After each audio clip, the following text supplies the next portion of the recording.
Turn to Proverbs 8:26. Proverbs 8 and verse 26. Still in this part of Proverbs where wisdom is talking about how she was with God during the creation. And she says, while as yet he had not made the earth, nor the fields, nor the highest part of the dust of the world. So we'll take it piece by piece like usual. While as yet he had not made the earth. So of course wisdom is speaking here, as she has been for the whole chapter. She's continuing to explain how she was present with God before he created the earth, and then the oceans and the mountains. And she did that in 24, when she says, when there were no depths, I was brought forth, when there were no fountains abounding with water, so that's the oceans. Before the mountains were settled, before the hills was I brought forth. And now she's continuing to go on to talk about how she was with God. So before he made the earth, God possessed wisdom, which is what we saw there in verse 22. The Lord possessed me in the beginning of his way before his works of old. And he exalted wisdom at that time. Verse 23, I was set up from everlasting, from the beginning, or ever the earth was.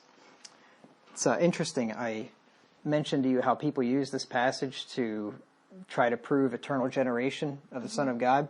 And some guy just this week emailed me or left a comment on, must have been one of the eternal generation videos that I did, and said that Christ was eternally generated, and this is taught in Proverbs 8:22 and 23. And I just had finished this Bible study here a couple of weeks ago, so I sent him a link and I said, no, that's not the case. And I gave him a link to the sermons, and he just wrote back and said, yes, it is. I'm like, okay, well, that was a waste of time. I'm glad I didn't try to explain it to you. Yeah. So anyway, so yeah, there are definitely people out there that hold to that position. So since God used wisdom to create the earth, as we read in Proverbs 3:19, the Lord by wisdom hath founded the earth, by understanding hath he established the heavens. It follows then that wisdom was with him while as yet he had not made the earth. So she was with him before he had made the earth, in other words, because he used her to make it. Then she goes on to say, nor the fields. Now, we've basically been going through the creation account as we've been going through Proverbs chapter 8 here. Started off with the earth, and then the oceans, and then the mountains, and we see all that happening there pretty much in order in Genesis. And now we get to the fields, which happened on the third day of creation. If you go to Genesis 1:11 through 13. Now the field is not actually mentioned in these two verses, or in these three verses, but you'll see that clearly this is when God made the fields. Genesis 1:11, and God said, let the earth bring forth grass. You know where grass grows? In a field, right? The herb yielding seed, and the fruit tree yielding fruit after his kind. And we'll read later about the trees of the field, whose seed is in itself upon the earth, and it was so. And the earth brought forth grass, and herb yielding seed after his kind, and the tree yielding fruit, whose seed was in itself after his kind. And God saw that it was good, and the evening and the morning were the third day. So it was the third day that the Lord made the fields. First the earth, then the oceans at the same time, then the mountains, then the field. And God used his wisdom to design the grass and the fruit trees of the field. Now we look at grass and you think, oh, that wouldn't be any big deal. You try to design grass and see if it's a big deal. I mean, it's made up of DNA and all this other complex stuff. It doesn't look like it's very technical, but you try to figure that out. That would take a lot of wisdom to design grass. And how many kinds is there? Oh, I guess thousands. That's a good thing to look up. But even bamboo's a type of grass, I've been told. All kinds of grass.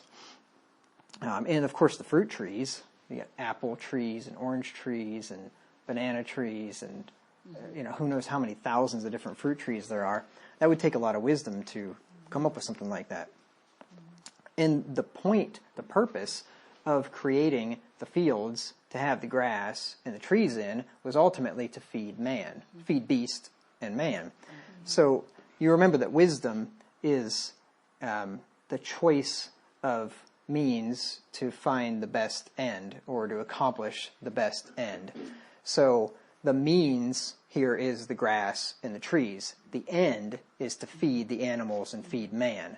So God picked the best means, that is the fields, to make the grass, to make the trees and the fruit, to feed man. And we see that in Ecclesiastes 5 and verse 9.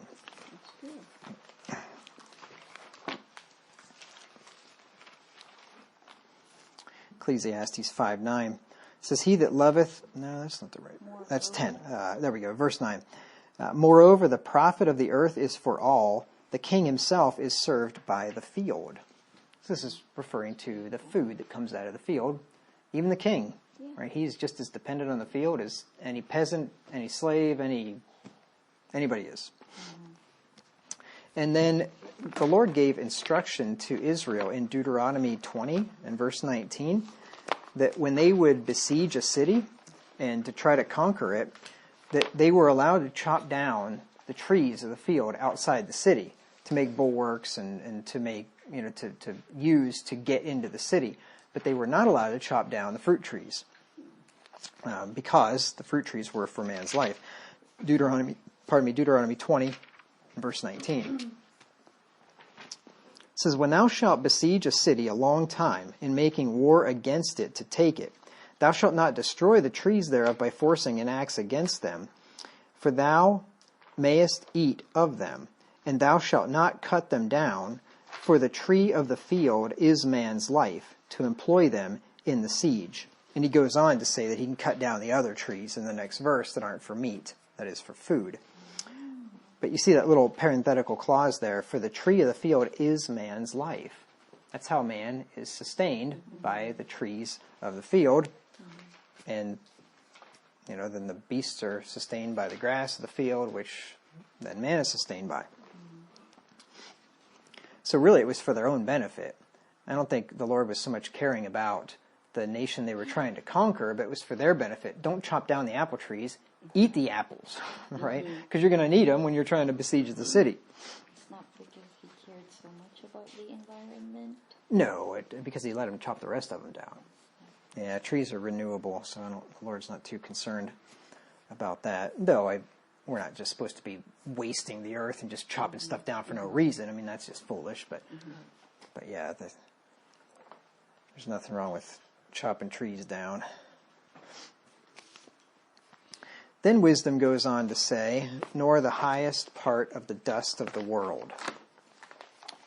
As a matter of fact, a lot of people are so against clear cutting, but I was told by my cousin, who's a forester, that sometimes the best thing for a forest is to clear cut it. Because when you don't clear cut it, then you end up, it doesn't grow up evenly again, and a lot of times some of the bad trees that you left there end up dominating the forest instead of when you just clear cut it and then you let everything grow up.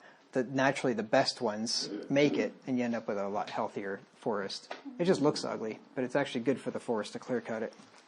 Which kind of happens with a forest fire. In a way, I mean, it just wipes everything out, and then it starts over, and it looks bad for a long time. That happened where I grew up.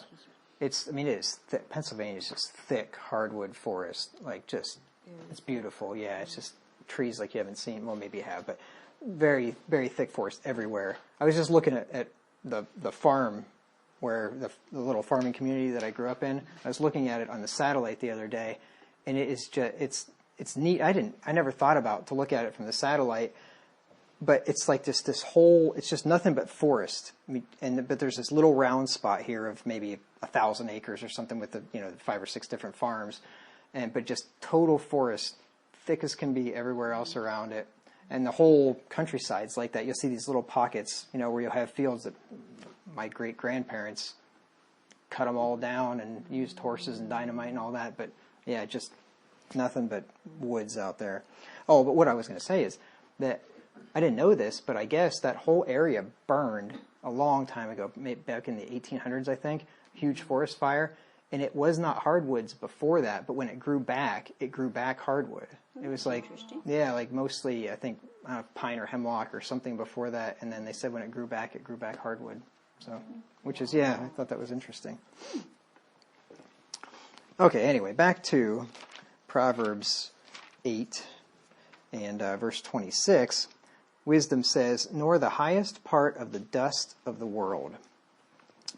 So God's wisdom was brought forth before he created the highest mountains on earth, because he talked about the mountains in the previous verse there, in a previous verse there in 25.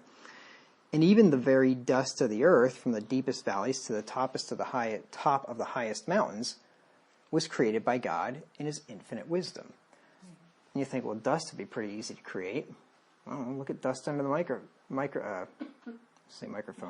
microscope. Look at dust.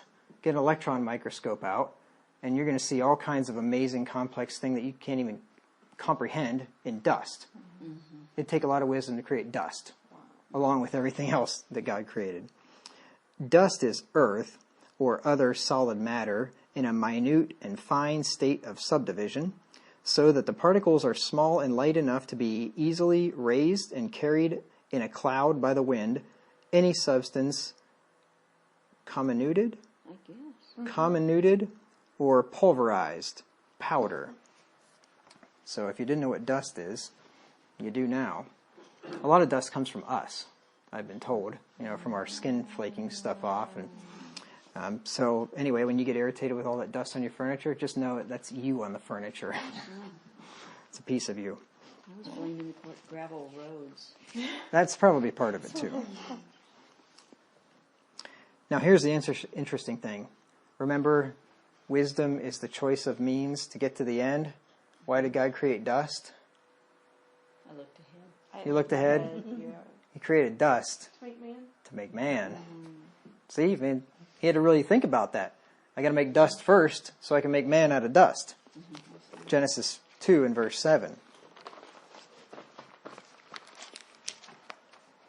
That's all we are, is moist dust, or dust mixed with about 78% water or something like that. Is it 78? I don't know. No. Dust to dust, ashes to ashes. That's what I just think about Yeah. when you were talking about that.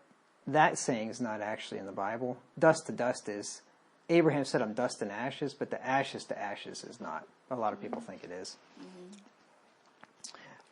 Genesis 2 and verse 7. "And the Lord formed man of the dust of the ground and breathed into his nostrils the breath of life, and man became a living soul." Now, it may seem incredible to think that we're dust. Well, I don't look like dust. But, when somebody dies and you leave them just lay there, or like an animal, you ever see an animal just lay there and dry out? And what's it turn into? Dust. That's it. And if we lay in the grave long enough, we'll turn into dust too. Worm poop first and then dust. So that takes care of Proverbs